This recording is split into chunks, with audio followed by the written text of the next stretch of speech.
Graça e paz. Esse final de semana nós tivemos um acampamento, um encontro do Novo Nascimento e acabou a bateria, né? Tá tudo vermelho aqui. Acho que acabou a bateria mesmo.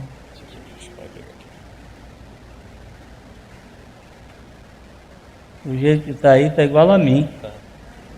Eu também já estou com a bateria acabando. Estou no fim da bateria. Ainda bem que tem passar uns dias lá no paraíso. Eu queria conversar um pouquinho com o pastor Oséias. Pastor Oséias, eu queria conversar com você aqui um tiquinho. Vamos ver se arranja um troço que fala. Hein? Qual é? Ah, esse aqui, né? Isso aqui.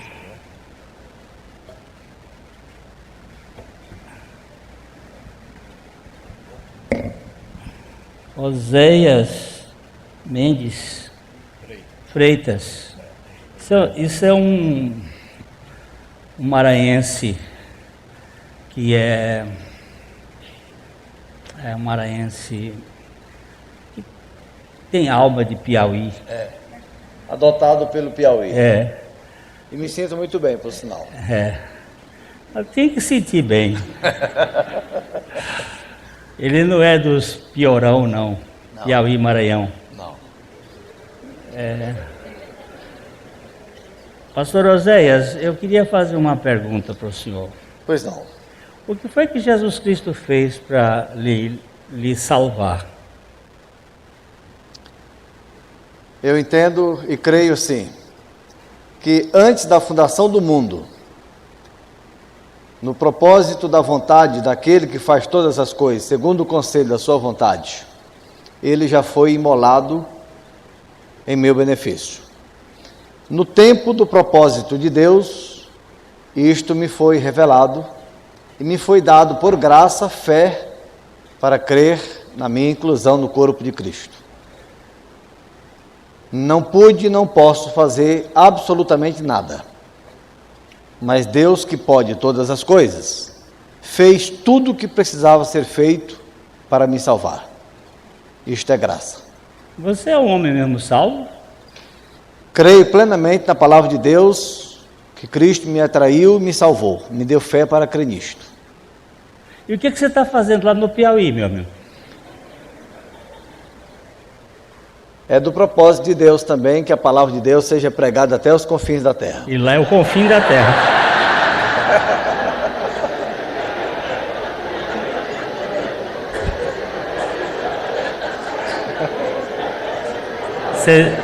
Vocês viram como a bala está na agulha? Nós temos um evangelho da suficiente graça de Deus. Amém. Qual é o trabalho que o seu campo, que é a extensão do seu campo lá no Piauí? É assim, meu irmão, meus irmãos. Eu estou em Teresina, mas o trabalho que nós estamos cuidando, não está apenas em Teresina. Quero dizer que, desde quando esta palavra chegou a nós e esta graça nos foi revelada, o Senhor nos tem aberto as portas para pregar o Evangelho. Por 18 anos, essa palavra foi pregada no rádio. Tivemos durante esse tempo todo vários programas de rádio. Chegou a época em que nós tínhamos 6 programas ao mesmo tempo. No momento, o ministério no rádio está suspenso, embora o projeto não esteja cancelado. Eu tenho um projeto de rádio, no momento não está tendo programa, mas ele retornará quando o Pai permitir. Porém, em Teresina nós temos uma congregação que chamamos Igreja Batista do Novo Nascimento, ela está localizada em Teresina. Alguns trabalhos nos bairros de Teresina, mas na verdade o trabalho se concentra mais nos interiores do estado do Piauí e do Maranhão. Nós temos trabalho na cidade de Monsenhor Gil, lá nós temos um grupo e um irmão que toma conta desse grupo, com reuniões nas quartas e aos sábados à noite. E também na região, na zona rural desta cidade. E nós temos também um grupo na cidade de Brejo, no estado do Maranhão. Nós temos um trabalho no interior da cidade de Buriti de Inacevais, no Maranhão. E também na cidade de Anapurus, no estado do Maranhão. No Piauí, além de Monsenhor Gil, nós temos trabalho na cidade de Miguel Alves, na zona rural. Alguns irmãos daqui desta igreja já estiveram lá, o irmão Isaac já esteve lá, o irmão Carlão já esteve lá, outras pessoas já estiveram lá na cidade de Miguel Alves. Lá em alguns interiores, municípios desta cidade, nós temos grupos interessantes, já formados por várias pessoas. Aliás, de lá nós batizamos 10 pessoas, agora no dia 29 de dezembro, no culto de encerramento do ano. E temos agora também um trabalho na cidade de Boa Hora, onde o Pai tem nos aberto a porta e, aliás, eu gostaria de dar um testemunho aqui rapidinho sobre esse trabalho.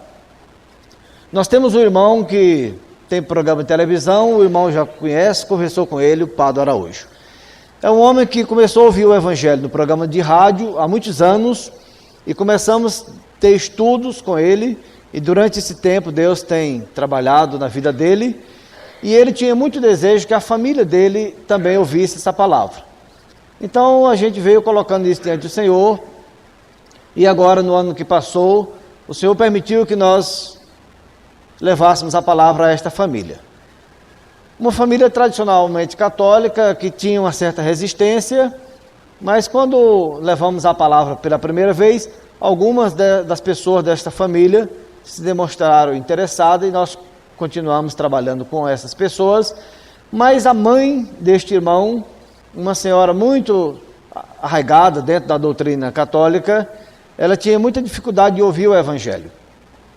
Mas uma destas idas lá, o Senhor nos deu uma palavra para pregarmos acerca da irmã Maria, o comportamento da irmã Maria, Maria, mãe do Senhor Jesus Cristo. O comportamento da irmã Maria quando ouviu o anjo dizer que ela ia conceber e dar à luz um filho, ainda que ela não tenha entendido nada, mas se rendeu à palavra, ficou calada e meditava naquilo que estava acontecendo e se prontificou a que o Espírito de Deus falasse e fizesse e a palavra de Deus se cumprisse. E para a alegria nossa, no dia 25 de dezembro, foi a última reunião que fizemos lá, e ela se levantou após o estudo, veio, me deu um abraço e me disse o seguinte: irmãos, ela tem 74 anos de idade. Então ela me disse o seguinte: tudo que eu desejo agora é apenas que Deus me dê um pouco mais de vida para que eu ouça mais esta palavra e confesse Cristo como a minha vida. Eu fiquei muito contente, e o filho dela mais ainda, de maneira que nós estamos alegres, e estes são os trabalhos que nós temos lá no Piauí, no estado do Maranhão. Aproveite e peço aos irmãos que orem por esses trabalhos. Era isso que nós gostaríamos que a igreja soubesse, porque Oséias é um missionário de Betel, e ele está aí pelo Brasil, pregando, e ele precisa da oração, como todos nós precisamos da oração. Verdade. Nós não podemos fazer nada se o Senhor mesmo não mover. Se o Senhor não mover, todo o nosso trabalho é inútil. Toda a nossa labuta é em vão. E outra coisa, vocês percebem que não é só na igreja católica que as pessoas têm dificuldade de crer no Evangelho. Na igreja batista também. A grande maioria das pessoas na igreja batista não creem no Evangelho. Creem num sistema religioso. Nós temos aqui muitas pessoas que ainda não descansam na suficiente graça de Deus. Você não tem notado isso? Com certeza, meu irmão. Que às vezes é mais difícil para um crente crer em Jesus Cristo? É verdade. Aliás, as pessoas, a gente que está diretamente no evangelismo, a gente percebe certas coisas que às vezes aqueles que não estão diretamente envolvidos não percebem.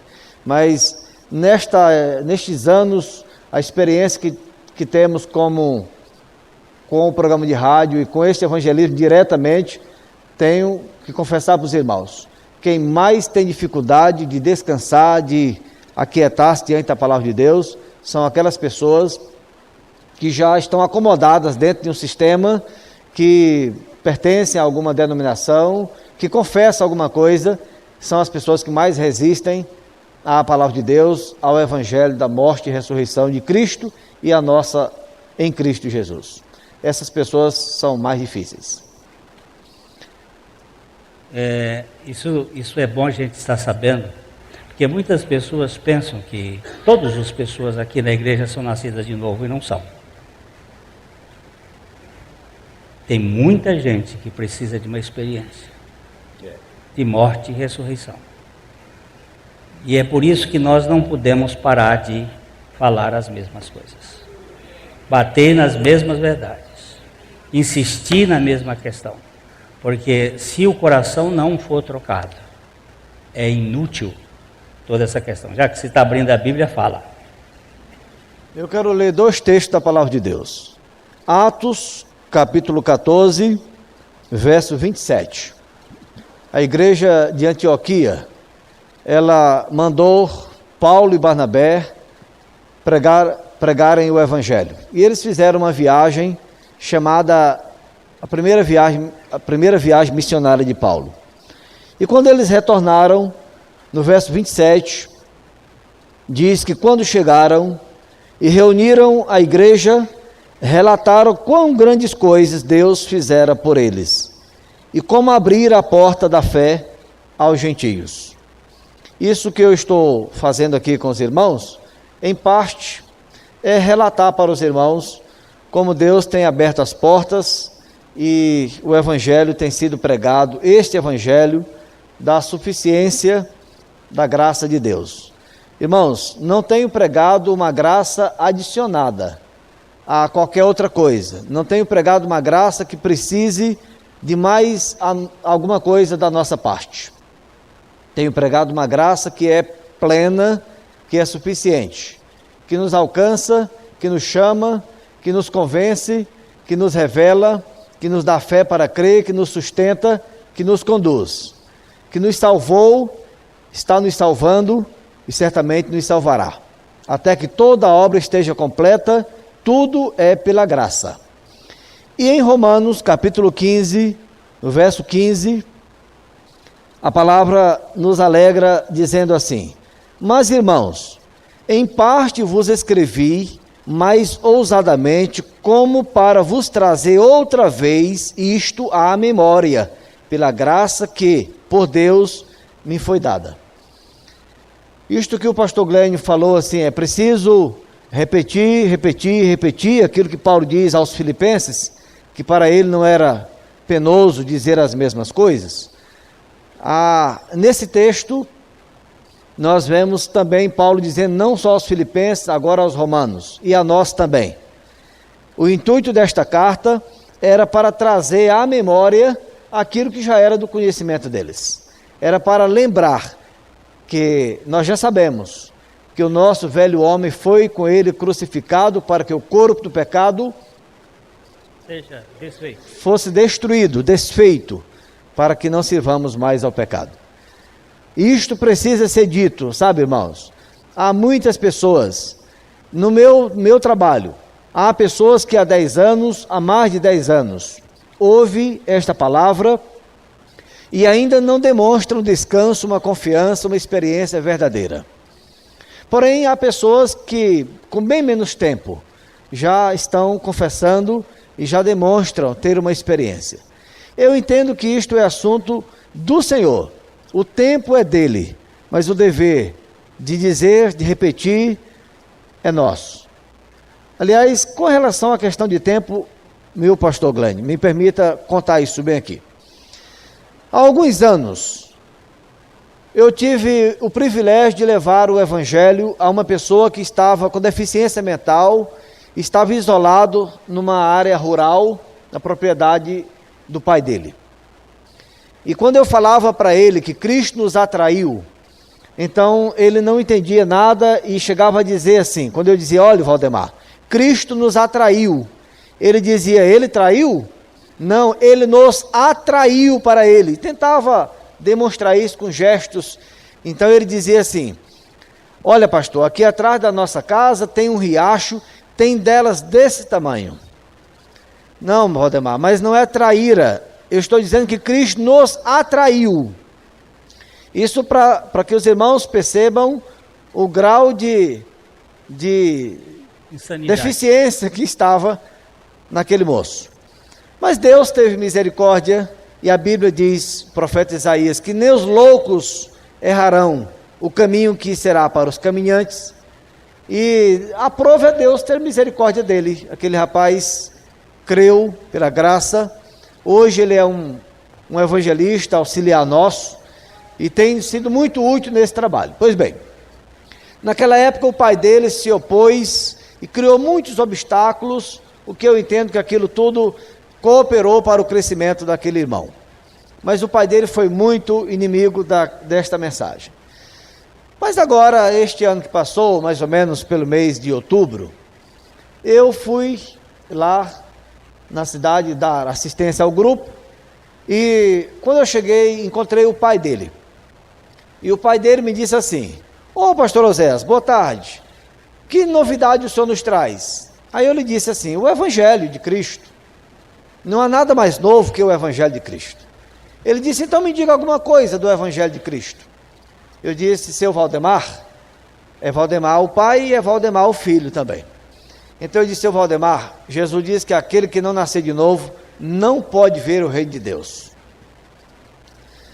E eu tinha que sair para fazer uma visita e resolver um negócio, mas eu disse a ele, daqui a pouco nós conversaremos. Quando eu retornei, ele disse, como é aquilo que o senhor disse? Aí eu tornei a repetir o texto, agora citando Nicodemos, dizendo que Jesus havia dito para Nicodemos, mas que isto vale para toda pessoa. Ele então disse, o senhor pode me falar mais disto? O senhor pode me dizer quem era Nicodemos?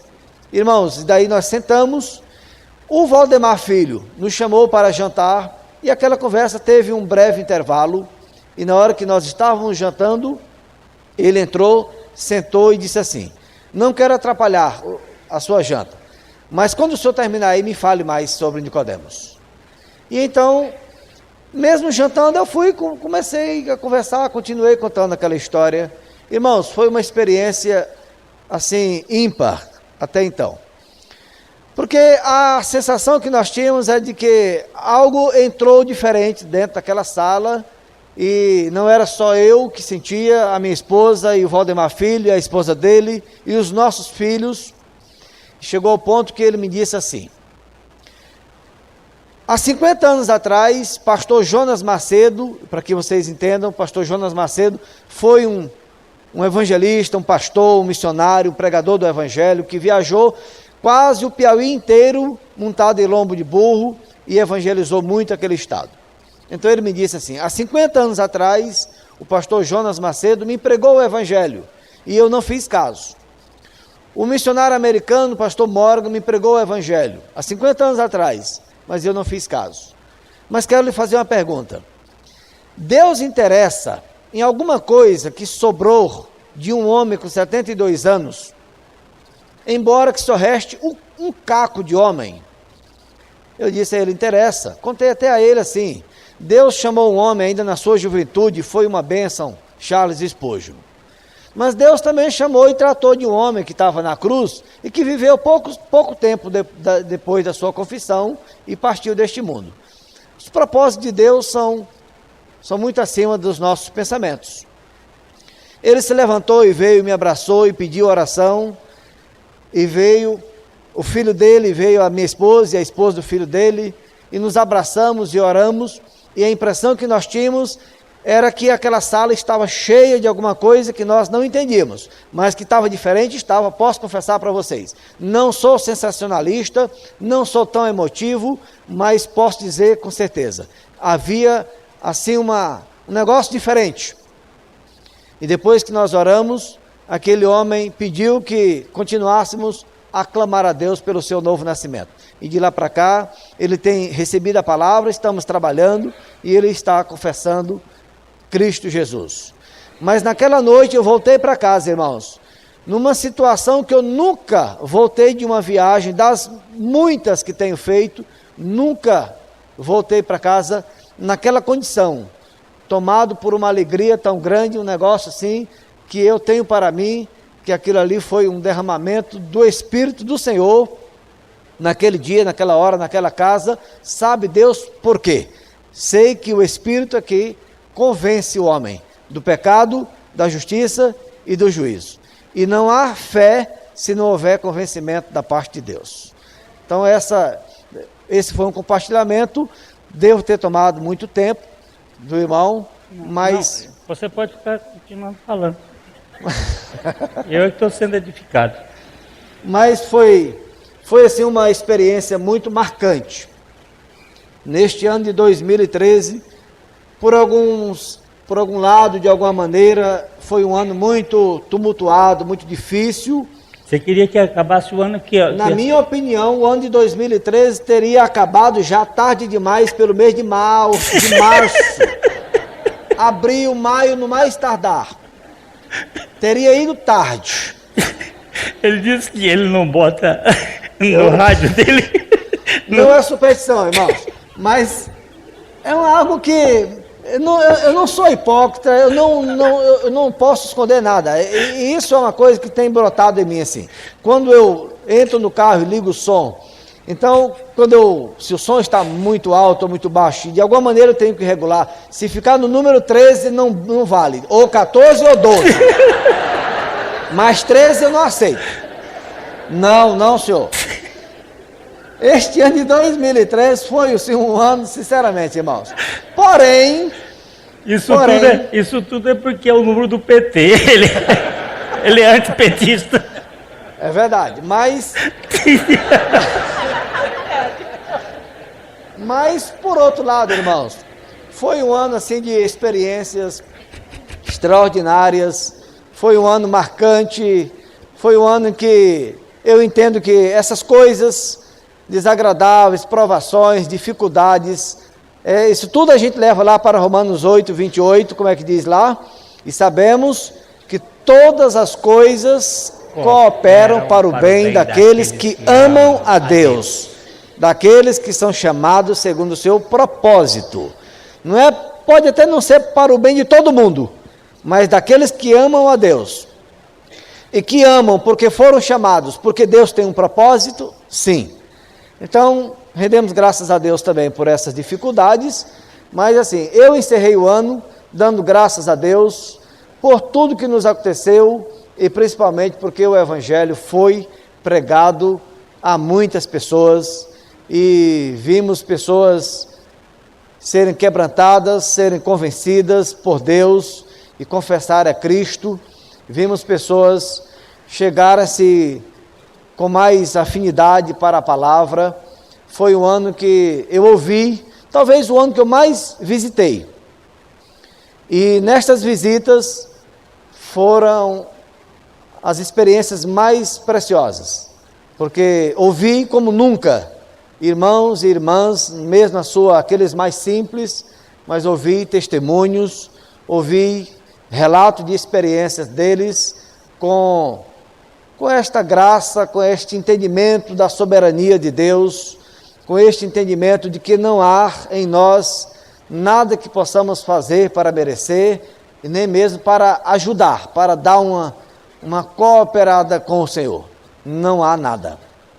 Eu pude perceber que neste ano houve esse entendimento na mente dos irmãos, aqueles a quem o Senhor tem me dado para apacentar, e, portanto, foi um ano muito interessante. Cheio dessas dificuldades, mas cheio também de experiências edificantes.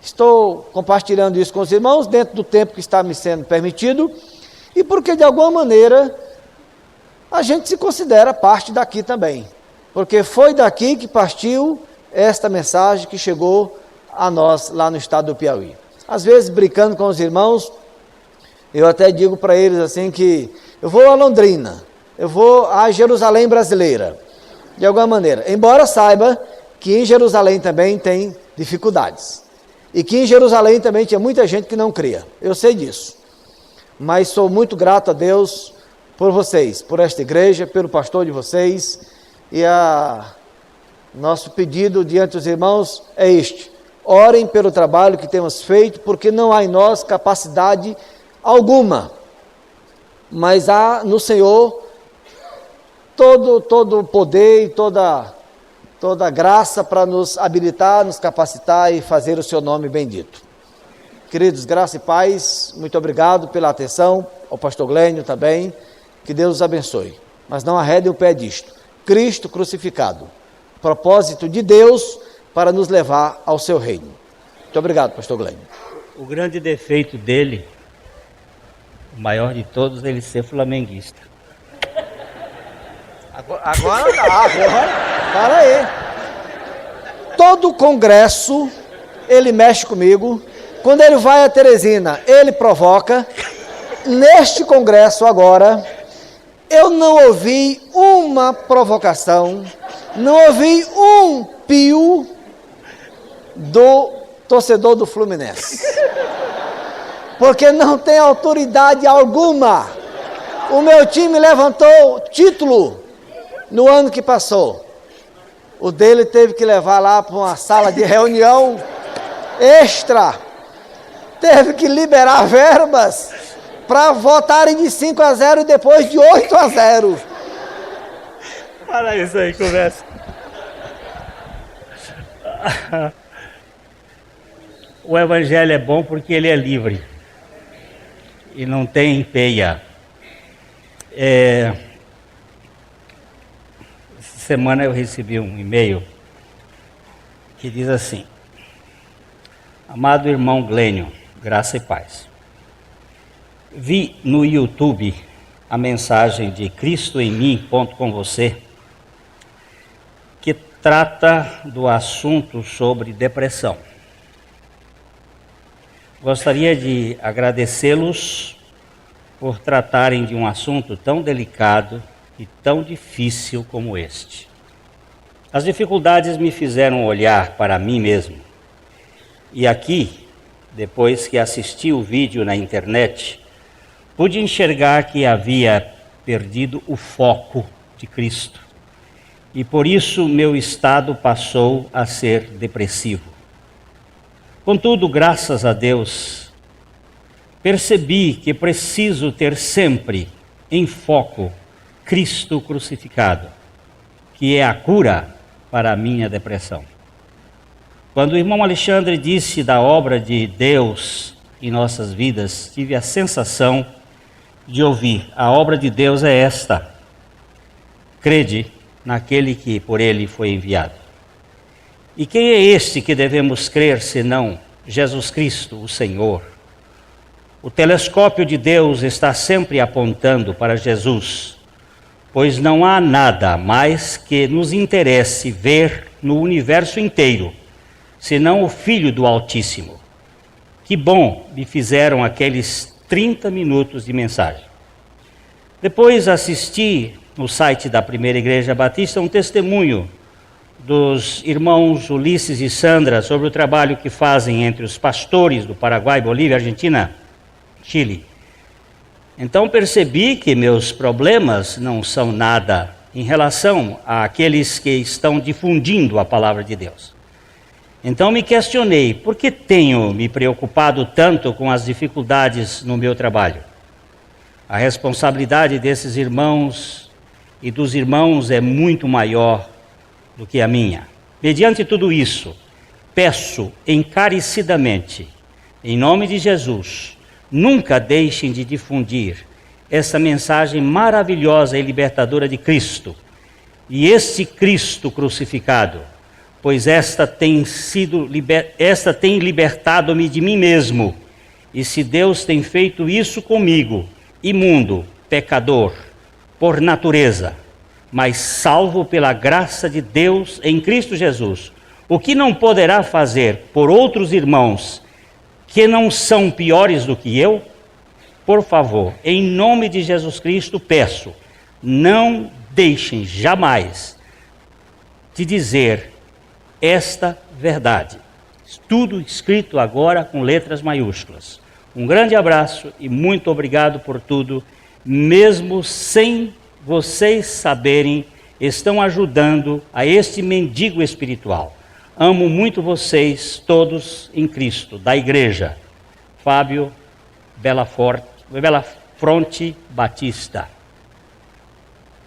Daqui eu quero só lembrar que aquele que está no esconderijo do Altíssimo, à sombra do Onipotente, descansa. Vamos continuar agora para frente, versículo 5. Salmo 91, versículo 5.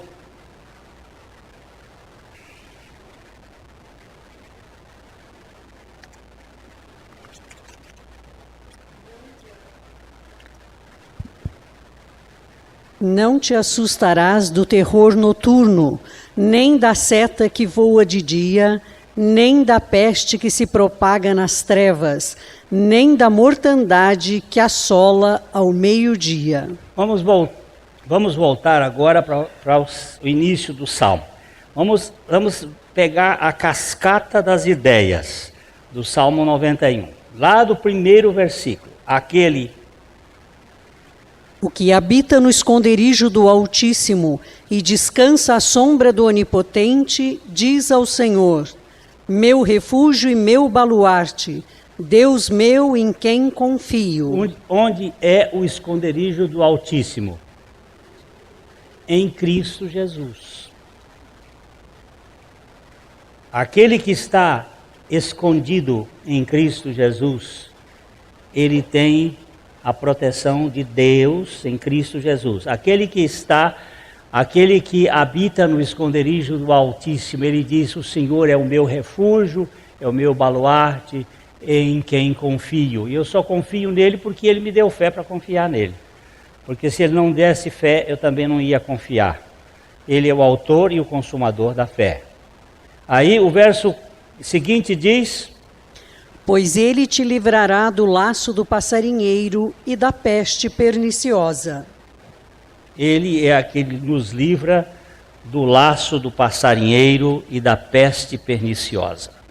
Nós já vimos aqui várias vezes estes vários aspectos do laço do passarinheiro, do sistema humanista que nos prende, que nos amarra, que nos mantém, que põe mistura, que traz confusão, que a gente não sabe o que é o autêntico e o que é o falso.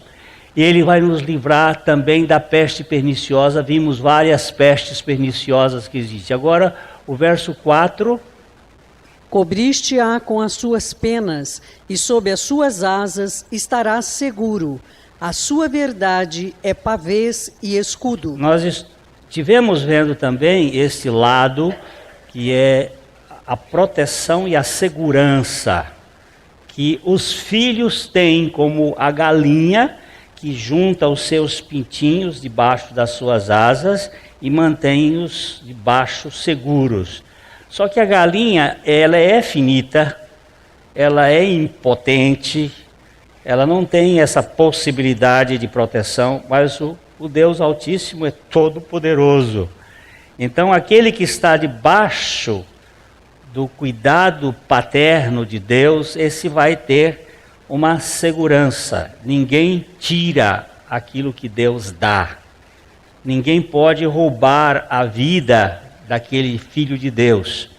Então, o verso 5, ele vai dizer: não te assustarás do terror noturno. E aqui a gente vai parar um pouquinho, porque depois eu vou voltar do Piauí, a gente vai... E nem da seta que voa de dia. Vamos ler os dois versículos. Não te assustarás do terror noturno, nem da seta que voa de dia, nem da peste que se propaga nas trevas, nem na mortandade que assola ao meio-dia. Você vê que há um paralelismo entre as trevas e o dia. Existem coisas que acontecem só no lado sombrio e há outras coisas que acontecem no campo do dia, da luz. Não vamos nos esquecer que Gênesis capítulo 1, verso 2, já começa com trevas. Vamos olhar esse texto, Gênesis 1, 2. Gênesis 1, 1 diz que no princípio criou Deus os céus e a terra. Gênesis 1, 2 diz: A terra, porém, estava sem forma e vazia. Havia trevas sobre a face do abismo, e o Espírito de Deus pairava por sobre as águas. Então, esse versículo aqui, para muitos estudiosos, e ele é bastante complexo, alguns acham que este verbo estava não é uma boa tradução, e sim a terra, porém, tornou-se sem forma e vazia, como que havendo uma espécie de hecatombe universal, um desastre cósmico, ou uma queda, porque nesta queda aparece então a palavra trevas. A Bíblia nos diz que Deus é luz e não há nele trevas algumas. Se Deus é luz e essas trevas aparecem aqui, possivelmente esteja tratando daquilo que seria a queda luciferiana. O anjo de luz que ao cair se tornou o Deus das trevas, o Deus deste mundo que cega, que tira a perspectiva da iluminação, e ele vem com trevas. Então a terra tornou-se sem forma e havia trevas. A partir daí, nós começamos a ver um processo que vai se manifestando, dizendo: Deus, haja luz, e houve luz. E começa então o processo da possível reconstrução do versículo 1. Segundo bons estudiosos da Bíblia, o versículo 1 da Bíblia, ele é um versículo completo. Ele é uma realidade perfeita. Ele é uma criação acabada. Um texto que está lá em Isaías diz que Deus não criou a terra para ser vazia, para ser inabitada. Então ela se tornou tohu e vohu, são as duas palavras, sem forma e vazia, e isto não seria o propósito original de Deus. Possivelmente, dentro da interpretação, haja essa possibilidade. O fato é que havia trevas, e há um mundo escuro, há um mundo trevoso, que é o mundo da noite. E a palavra utilizada ali no Salmo, o Salmo 91, verso 5, não temerás o terror noturno. A palavra aparece ali, esse terror noturno, porque na psicologia existe um diagnóstico de terror noturno para algumas crianças e algumas pessoas que não conseguem ter um sono adequado e eles têm pavor, têm medo, têm sonhos no campo onírico de dragões, de bichos, de assustadores. Isto é diagnosticado como terror noturno, tem formas de aplicações de medicamentos para ajudar crianças e até velhos que têm terror noturno, mais nessas duas fases do que na fase entre os adultos, mas também há adultos com terror noturno, e nós precisamos entender que isso aqui é um assunto bastante vasto, as obras das trevas, que é o medo, o pavor, a paura, como diriam os italianos, esta coisa fóbica que tem tomado conta de uma pleiade de gente ilustre neste mundo. Nós hoje sabemos que tem pessoas com síndrome do pânico, que sofrem, e sofrem mesmo, pânico tremendo. Minha filha, provavelmente ela esteja me ouvindo, mas ela tinha pavor de viajar de avião. Ela chegou uma época que ela estava em Washington e viajando com a sua irmã. Ela desceu do avião e ela chorava, ela gritava no telefone: pai, eu não posso entrar no avião. E eu aqui em Londrina e ela em Washington, e a irmã sem poder. E como fazer para essa menina entrar aí no avião? Pavor. Eu tenho aqui um cara que tinha pavor de viajar de avião, está aqui nas minhas costas. Ele sofria de pânico para viajar de avião. Isso faz parte das nossas doenças, mas eu não estou falando desse assunto, não. Eu estou falando de terror noturno do ponto de vista da vida espiritual, do reino, do império das trevas, de Lilith, que é a palavra que aparece aí, uma espécie de força cosmocrata, de governabilidade do sistema invisível que nós não percebemos.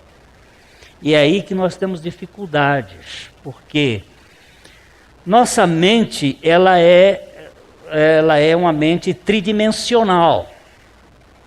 A gente vê, percebe na mente, no conhecimento, as coisas sensórias.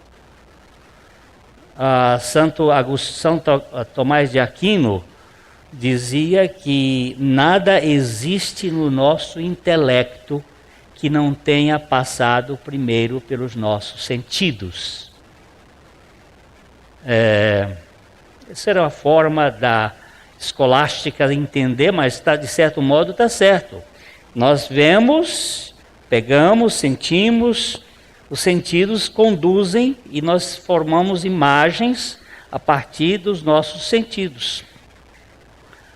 E nossa mente forma, então, uma série de questões. Mas no mundo, além da mente, da terceira dimensão, tem outras dimensões, quarta, quinta, sei quantas.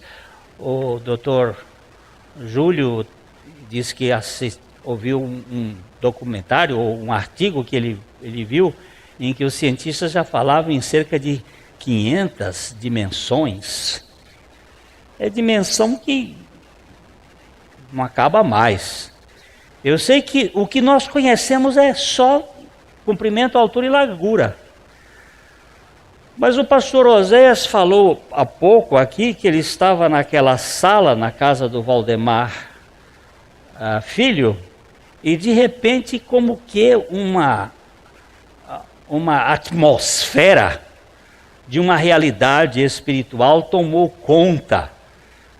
Tratar-se-ia de uma reunião de seres angelicais, porque você sabe que quando uma pessoa é salva, a Bíblia diz que no céu, ou seja, nas regiões da habitação de Deus, e Deus habita nos céus, estou falando em plural, ele habita no céu da atmosfera, ele habita no céu das estrelas, ele habita no céu dos céus, no terceiro céu, ele está além de tudo e transcende.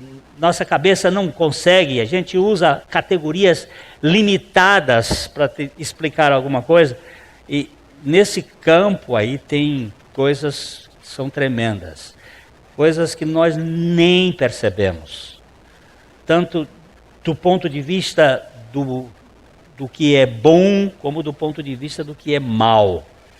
Tem um determinado momento que Daniel começa a orar pelo povo dele. E ele se prostra diante do Senhor e começa a jejuar.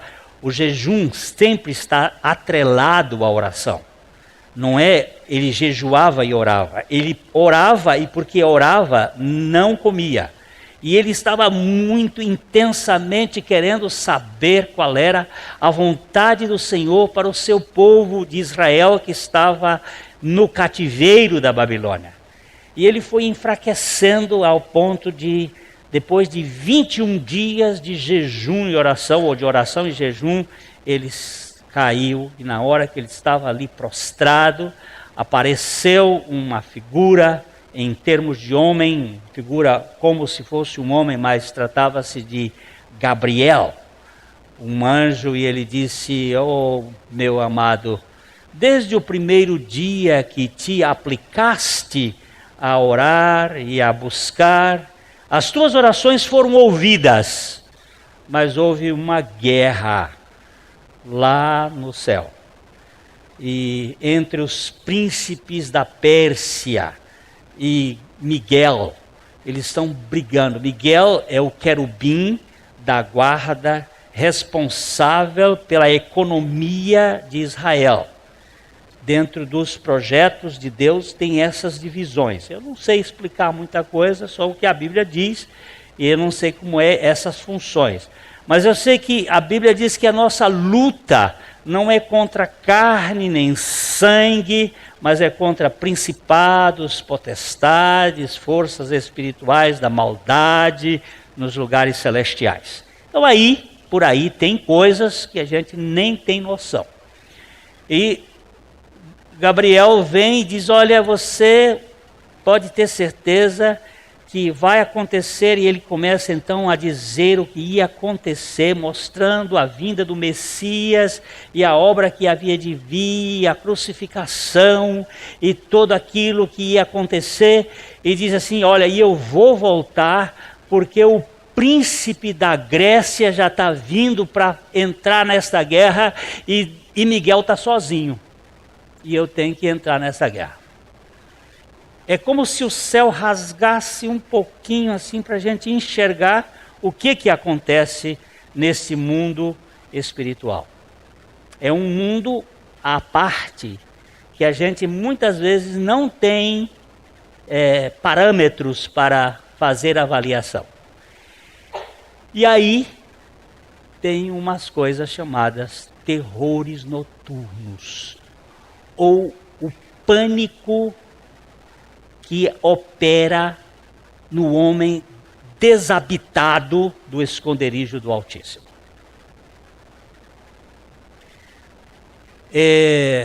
Talvez o que o Fábio quis dizer sobre a depressão, ele disse que ele tinha retornado o foco para Jesus. O foco em Jesus é o lugar realmente onde nós vamos encontrar esse abrigo. É aí que nós vamos encontrar a nossa segurança.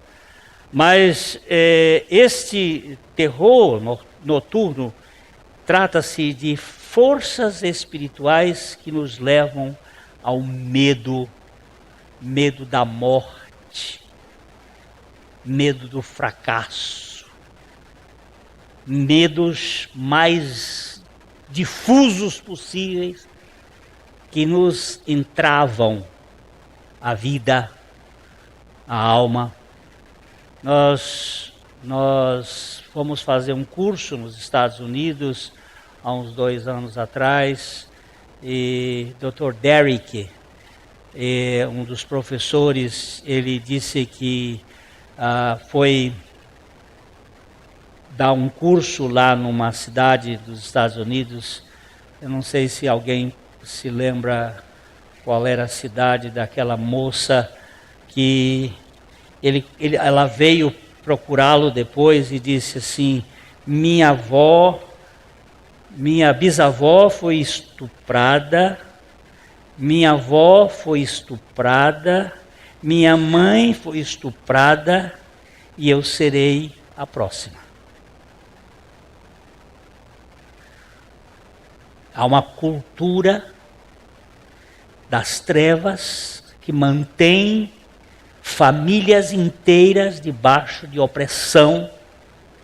E o Dr. Derek disse: em nome de Jesus, não. E não é por quebra de maldição, porque a quebra da maldição já aconteceu na cruz do Calvário. Aquilo que era contra nós e que vinha de maldição foi colocado sobre aquele que se tornou maldito em nosso lugar.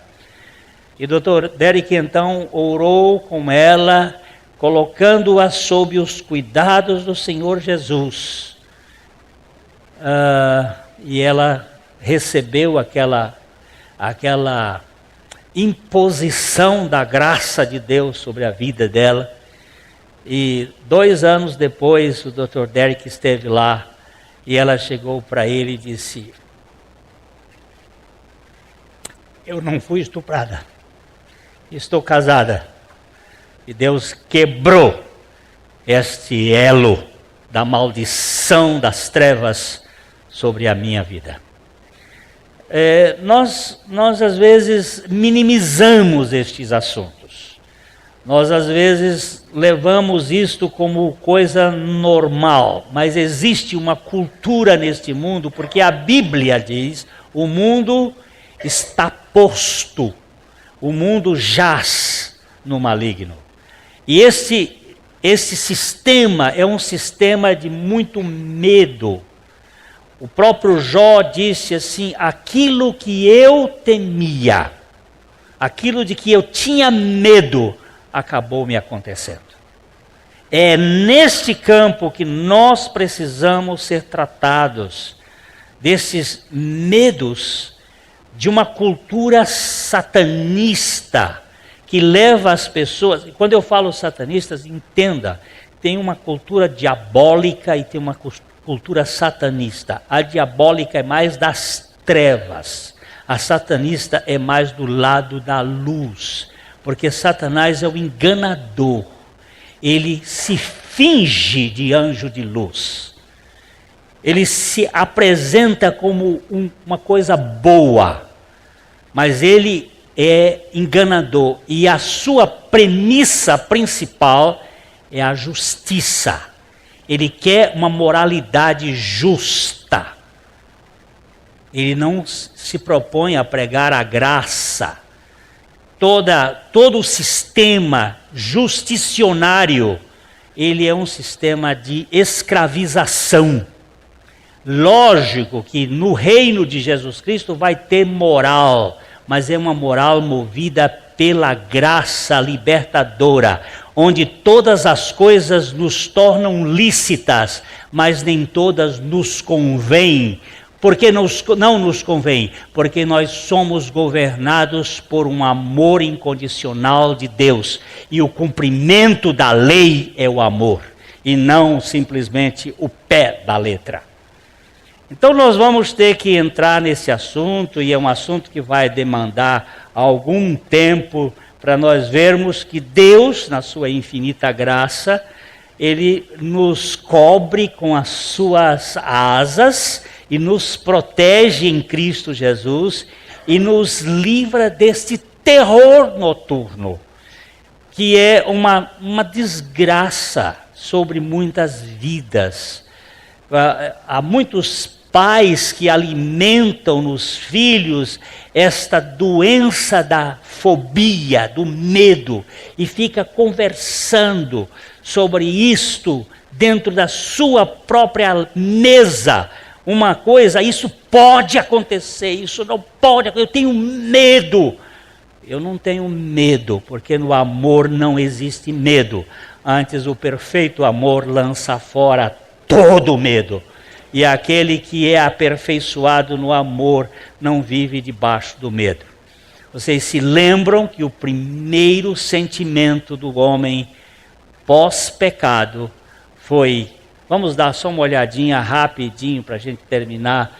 Em Gênesis capítulo 3, versículos 9 e 10.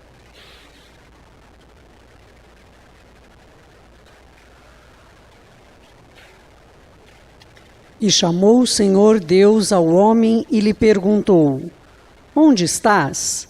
Ele respondeu: ouvi a tua voz no jardim, e porque estava nu, tive medo e me escondi. Essa pergunta, eu já em outras ocasiões, mas a Bíblia tem que ser repetida. Chamou o Senhor Deus ao homem. Os dois haviam pecado. Adão e Eva. Eva não recebeu nenhuma ordem do Senhor. Quando o Senhor o procura o homem, Adão. Porque ele que recebeu a ordem. Onde estás? Lógico que essa pergunta, do ponto de vista de um detetive celestial, ela não tem sentido. Deus não precisa desta pergunta, mas o homem precisa dela. Deus sabe todas as coisas, ele não precisava, onde estás? Isso é uma pergunta, para Deus não tem sentido nenhum. Ele sabia onde ele estava. Ele já sabia de tudo o que ia acontecer. Mas onde estás? Ele disse, ouvi a tua voz no jardim. E porque estava nu? Mas eles estavam nus desde a criação. Deus não fez homem com sunga, nem com bermuda, nem com roupa nenhuma. Ele fez um homem real num paraíso que não tinha nem frio nem calor, não tinha aquela coisa que está acontecendo em Nova York, aquele frio louco, nem esse calor que está maluco pelo Brasil. Era um lugar paradisíaco, Éden, lugar de prazer. Não tinha mosquito, não tinha dengue, não tinha espinho, não tinha cardos. Era um lugar maravilhoso. E o casal estava peladinho lá, bem satisfeito. Mas o que aconteceu logo depois do pecado? Eles se perceberam nus e tiveram medo. Medo do outro. Medo da imagem. Medo de Deus, medo de si. Medo. Tivemos medo e nos escondemos. E aí surgem aquelas questões que vão formar o sistema da religião. O medo, a culpa, a vergonha, o dever e o interesse.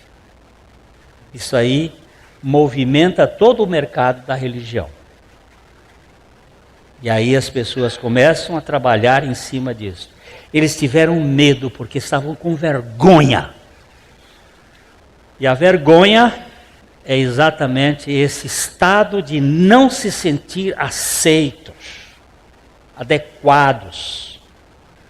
Agora, quando nós estamos debaixo destas asas do esconderijo do Altíssimo, cuja verdade é escudo e defesa de broquel, tanto no meu corpo inteiro como na minha luta, aí eu vou encontrar descanso. E eu não vou ficar aterrorizado, amedrontado com os terrores noturnos, com os terrores das trevas, com as assombrações, com as coisas que nos assombram. Nós vamos verificar muito que a Bíblia fala sobre as obras das sombras. As obras que você não tem condição de detectar. Quando eu era jovenzinho, de 14 anos, meus pais tinham viajado, eu fiquei em casa e ficava lá no colégio, na casa do diretor, que era sogro do meu irmão, tomando refeições e dormindo em casa sozinho. A nossa casa ficava na cidade, o colégio a uns 2 quilômetros. Eu tinha que fazer aquilo depois do jantar, à noite, voltar para casa sem luz. No Nordeste, normalmente 6 horas já se põe o sol, então escurece, 7 horas já está trevas perfeitas. E uma noite, eu estava voltando para casa, a lua estava bonita, não na sua plenitude, mas bem agradável, e tinha um pé de mongobeira, muito grande assim, e debaixo da mongobeira uma mão começou a me chamar. Eu parei e fiquei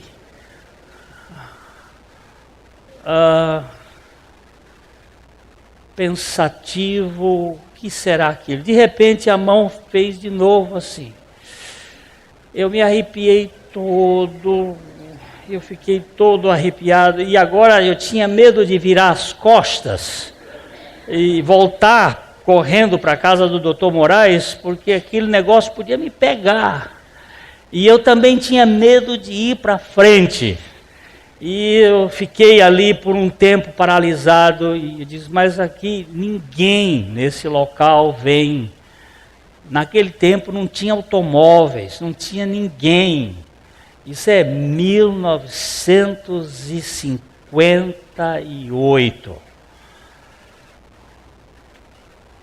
59, e aí por aí. E lá eu estou parado. O que eu vou fazer agora? Olhei e vi que tinha umas pedras. Então eu me apanhei aquelas pedras, tremendo, e comecei a atirar as pedras para aquela mão. Pá! Joguei uma, de repente o negócio cresceu. E quando cresceu assim, eu fiquei atemorizado, eu joguei outra, e aquele coisa saiu andando, era um jumento que havia deitado, e ele fazia assim com a orelha, e aquilo era como se fosse uma mão me chamando. O terror noturno, ele se forma na escuridão com coisas que às vezes nem existem de mal. Eles são criadas pela mente e pelo ser que vai alimentar-se. E foi um alívio para mim aquele jumento sair para a luz e eu poder enxergá-lo. Nas trevas, o povo que andava em trevas viu uma grande luz. E aqueles que andavam pelas regiões da sombra da morte, a luz se manifestou. Esta luz não é uma religião, não é um sistema, é a pessoa de nosso Senhor Jesus Cristo, que desceu ao mundo. Ele disse, eu sou a luz do mundo, quem me segue não andará em trevas, mas terá a luz da vida. E durante o Senhor nos permitir a gente tratar um pouco sobre este assunto da Lilith e as suas influências no mundo moderno hoje. Nós temos, só para lembrar, que nós estamos numa cultura lilithiana de música sobre música de barulho, de agressividade, para produzir na alma estas sensações, aquelas luzes, como é que se chama? Estromboscópicas. Aquelas luzes também têm funções cerebrais para gerar esta tensão e trazer um vício na alma dos jovens e um adoecimento, e produzir aquilo que há de mais desintegrador da alma, que é o uso das pessoas como objeto, a sexualidade como uma coisa vulgar, um adoecimento.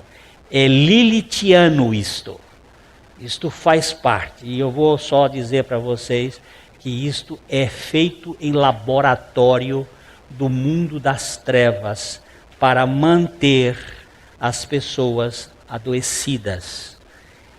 No livro os protocolos dos sábios de Sião. Já foi dito lá em 1800, nós usaremos estes métodos para gerar no conceito da mente da juventude a desintegração da sua personalidade. Isso é um sistema. Isso não é casual, isso é montado. Isso é feito sob medida para a destruição das vidas. Agora, isso também vai implicar que nós, pais, tenhamos que fazer algumas coisas para os nossos filhos. Eu vou citar a mesma ilustração que eu falei domingo passado sobre a questão da apostasia. Quando os jovens de uma casa, os filhos de uma família estavam discutindo sobre os pais quadrados, os pais que não tinham modernidade, e os pais tentando mostrar, e eles dizendo, mas o que é isto? Isto aqui não faz mal a ninguém, é só um pouquinho que nós vamos lá naquele ambiente. E o pai e a mãe tentavam dissuadir, mostrando que nós precisamos comer coisa sadia, porque quando você come um alimento estragado, você pode ter uma diarreia. Quando você come uma coisa contaminada, nós tivemos, por exemplo, lá no acampamento agora, algumas pessoas que ficaram adoecidas por uma virose, que pegou alguns e alguns tiveram problemas, contamina, e os filhos não estavam entendendo, e então a mãe, muito sabiamente, preparou um bolo, daqueles bolos bem gostosos que ela sempre faz na casa, que as crianças gostavam muito, e ela chegou e disse aqui, esse bolo foi preparado especialmente para vocês. Eu queria que vocês soubessem, entretanto, que eu coloquei 50 gramas do cocô do nosso cachorro. É o nosso cachorro que é vacinado, ele tem todo o tratamento, nosso cachorro só come ração especial, é o nosso cachorro de estimação. Eu sequei o cocô dele e depois bati bem batidinho, coloquei num coisa e preparei junto com a massa, e aqui está o cocô. É só 50 gramas, não tem problema. E aí podem cortar o bolo e comer. E eles então, mãe, você está louca? Não vamos comer cocô de cachorro? Não, filho, é o nosso cachorro. O cachorro da família. Nós gostamos tanto do nosso cachorro. E é só 50 gramas. Não faz mal. E eles se indignaram. Não, nem uma grama de cocô. Aí ela foi lá e pegou um outro bolo e disse, esse aqui é um bolo sem cocô. E eles devoraram. Então é bom a gente pensar, não é pouquinho, mas está contaminado. Veneno pouco também mata. E nós precisamos não de proibição, mas de levar as pessoas a compreenderem que a graça de Deus é suficientemente poderosa para nos libertar de qualquer influência dos terrores noturnos. E nós podemos viver uma vida sem legalismo, mas libertos pelo amor. É possível isto? Eu creio nisto. E por isso nós vamos tratar deste assunto da libertação do terror noturno, da seta que voa de dia, da peste que vem de noite, da mortandade que vem ao meio-dia, como sendo instrumentos da graça de Deus para nos libertar, como povo que está no mundo, mas não precisa ser governado por este mundo e dominado por esse sistema. É apenas a introdução deste assunto que, se Deus quiser, depois desses dias de descanso lá no paraíso,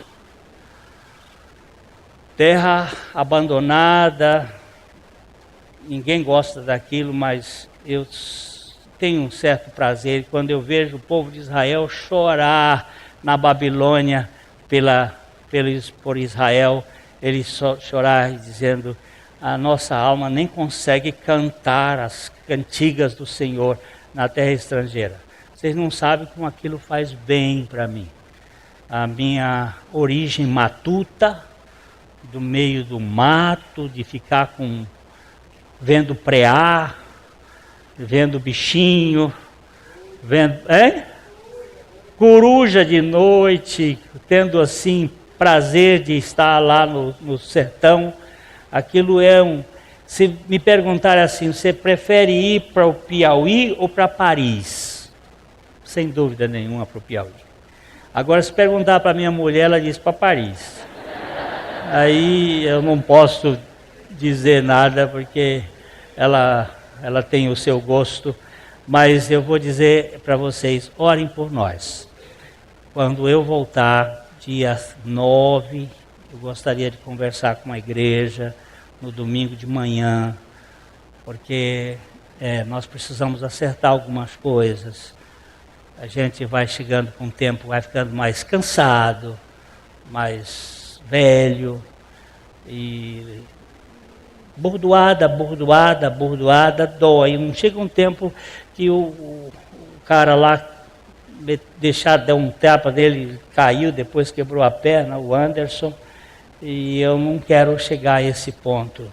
E se a igreja achar, nós vamos tomar um outro rumo, mas nós precisamos verificar, porque muitos afirmam que eu estou manipulando, e eu não quero isso mais. Eu estou velho e eu quero viver para a glória de Deus, com liberdade e com alegria, e fazendo aquilo que eu faço com alegria, que é poder pregar o Evangelho de Jesus Cristo e cuidar de gente doente como eu. Então, nós vamos conversar e ver o que Deus tem para nós, tá? E a gente pode cantar ao Rei da Glória, ao Rei da Glória, aquele que desceu, que baixou, que veio lavar pé de gente como eu e como você, veio buscar gente, como disse o pastor Alexandre, gente estropiada, gente ferida, gente sofrida, para ser curado, para ser liberto, para ser tratado pelo Supremo Senhor.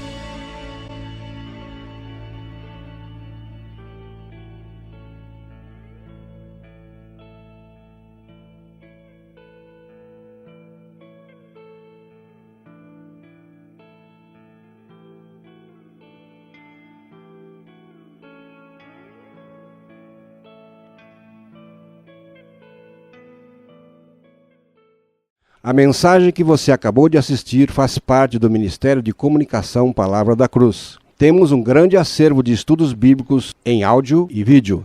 Distribuímos também gratuitamente o jornal mensal Palavra da Cruz. Entre em contato conosco pelo fone 0 operadora 43 3372 8900 ou pelo e-mail livraria@piblondrina.com.br. Visite-nos pelo site www.livrariapiblondrina.com.br ou acesse www.piblondrina.com.br. Graça e paz.